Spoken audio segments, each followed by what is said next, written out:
Good morning, everyone. Welcome. My name is Menachem Creditor. It's my honor to serve as scholar in residence and rabbi for UJA Federation of New York. We bring you Torah and music, blessing and community every weekday. We've been doing so since March 18th, 2020. Today it is Monday, April 28th, 2025. That is more than 5 years of Torah every single day, of finding each other every single day, of wishing each other the best, lifting each other up, finding each other from every corner of the world so that we can say good morning. It's so good to see you, Tara and Michael, Rosa, Boker Tov, Hineni. It's good to see you too. Hope all of you are safe and well. It's been a flurry of activity this last Shabbat and weekend since we last saw each other. Let's say good morning to each other and learn some Torah as we have over and over for all of these days. Susie, good to see you. Anya and Amy, Valerie, sending love to Tel Aviv. Thank you for anchoring us in holy space. Look out to the sea, look up to the air. Take a breath for me, for all of us, please. Caroline, good morning. Jonathan and Diane, Linda, Boker Tov, Dale and Deborah, Julianne, Helen and Dave. Good morning, friends. Angela and Deborah, Dave, Boker Tov. Let's say a few more good mornings, then we'll sing a bracha, learn some Torah, and have a very strong day. Lydia and Debbie, Natalia, Boker Tov, it's good to see you. Okay, here we go. Judy, hi. Carl, Boker Tov. Hi, Stan. Marilyn and Ron, Boker Tov. Hi, Cheryl.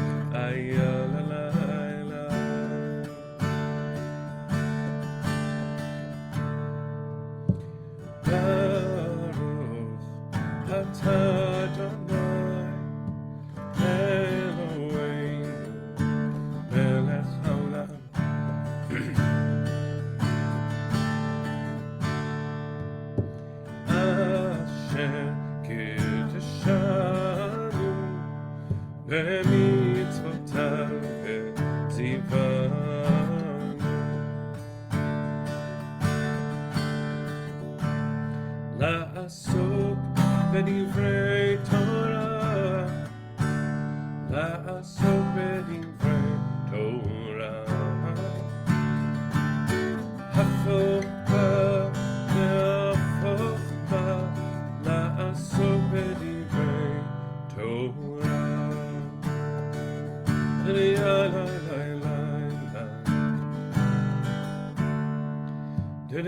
לה לה.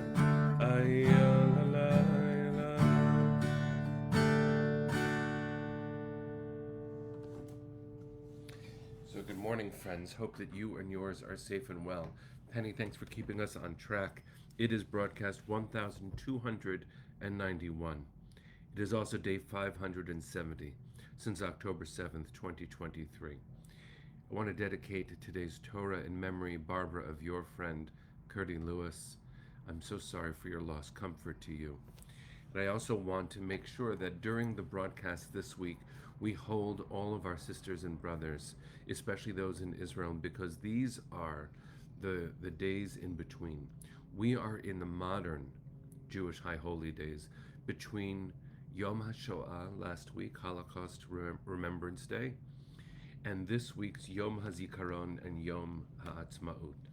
Now, these are complicated days because they're more recent historically. How we hold them is a very important question, but that we hold them is a Jewish mandate.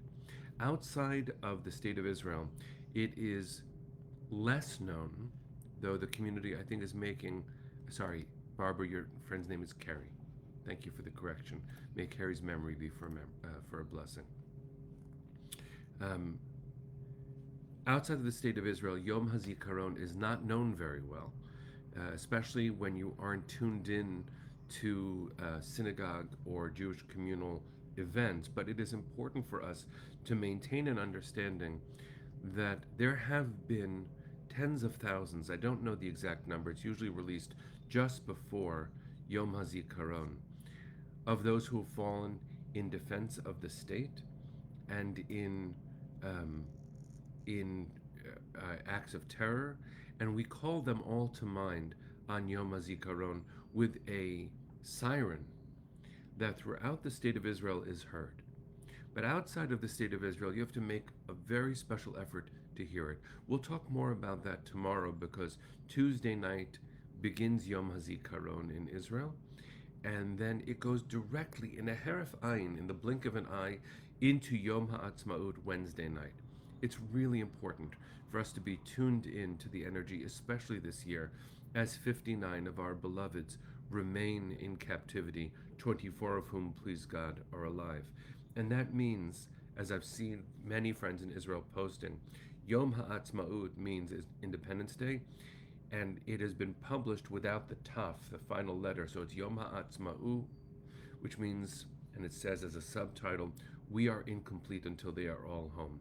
And just today, the Chief of Staff of Tzahal of the IDF repeated and affirmed that returning the hostages is a moral mandate. And it is incredibly important for us, friends, to see ourselves as bound up in this history because we are.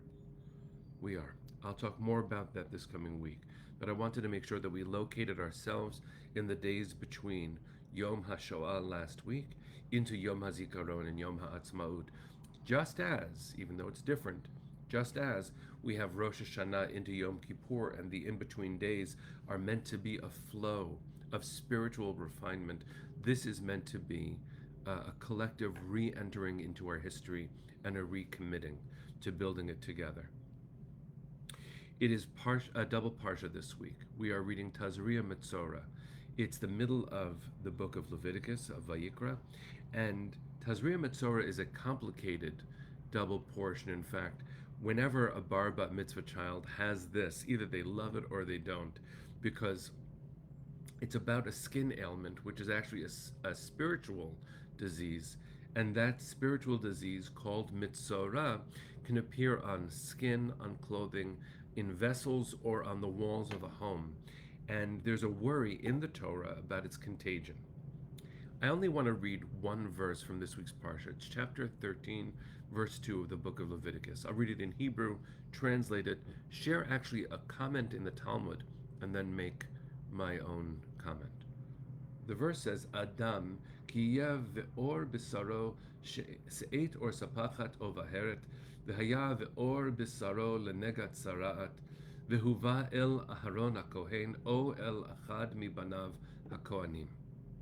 When a person has on the skin of their body a swelling, a rash, or a discoloration, and develops into a scaly affection on the skin of the body, it shall be reported to Aaron the priest or to one of his children the priests.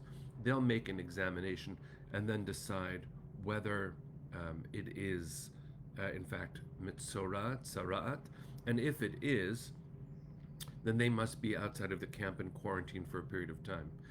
But the interesting thing is this. Obviously, there's no such thing as a doctor during the times of the Torah, and so the way that you find out what the diagnosis is and what your prescription is to go to the priest, which means it's a spiritual truth being revealed. That spiritual truth being revealed is a hard one because it can distance someone from community. And in fact, the Torah's greatest concern, and ours, is when someone is taken away from the community. Now, it's hard to talk about this on a communal level without obviously making political comments. But every spiritual value in the Torah's notion of society and community is itself political because, after all, politics is the way we interact with each other, the rules that we follow, and the enforcement of those rules. I was blessed just yesterday in Westchester, New York, to be part of the Westchester Jewish Council's legislative breakfast, where officials from all over the state and all over Westchester came together to talk about the values that unite us and what the Jewish community's concerns are. From Governor Kathy Hochul to our representatives George Latimer and Mike Lawler, to people running for office, to legislators, to state senators like Andrea Cousins. It was really, really powerful and good to be there. I was very proud of my colleagues, but it tells us that the spiritual truths, the values that animate us, must be publicly shared. Why does that connect to this parsha? Because the thing is, if you have tzara'at, if the priest determines that you do have it, you have to move outside of your community until you can return. It's a temporary state, but it is a very serious consequence. Interestingly enough, the Torah really only talks about a grown up. And I want you to hear a comment that the Talmud has. So the Mishnah, which is an earlier level, around the year 200 CE, has a phrase, Hakol mitam'in bin ga'in, which means everyone becomes, it's complicated. I'll use the word impure, even though it's not about our notions of cleanliness or purity. Everyone is contaminated. Everyone is affected by this nega. If you do have tzara'at, everyone is implicated. What does that come to include? Why not say that everyone is included? Because even children, this is what it says.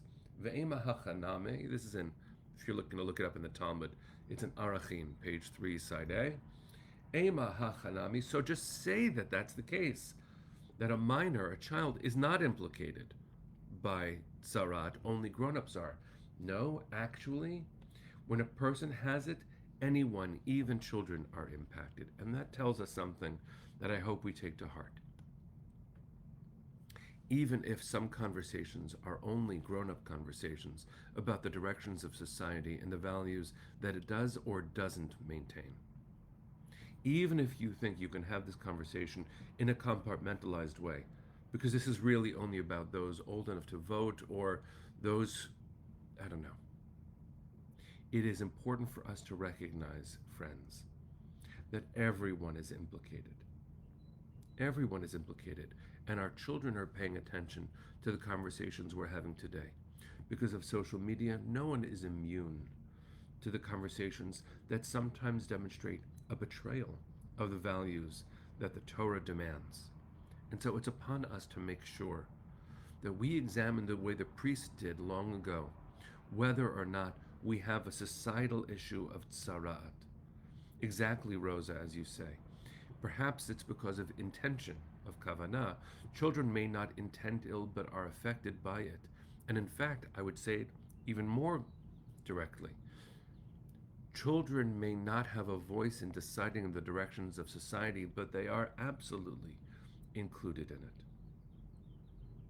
We are called to stand for our values, even if we think no one is listening, because after all, as Stephen Sondheim writes in the musical Into the Woods, children will listen.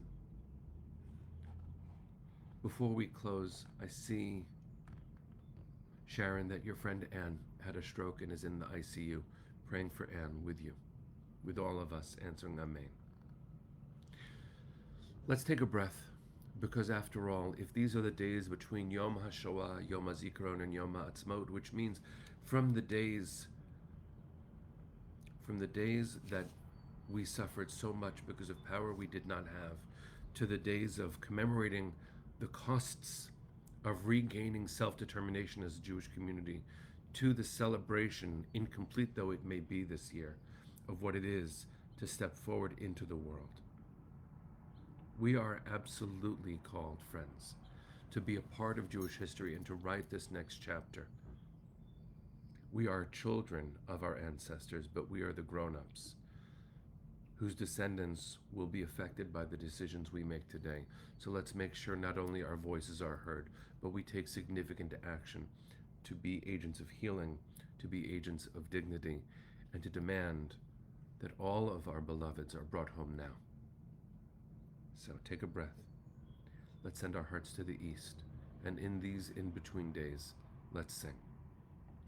Kol hod baleva Penima Nefesh Yehudi Homiya Ulefate Mizrach Kadima Ayin Letzion Sophia Od lo avda tikvateinu התקווה בת שנות 2000, להיות עם חופשי בארצנו,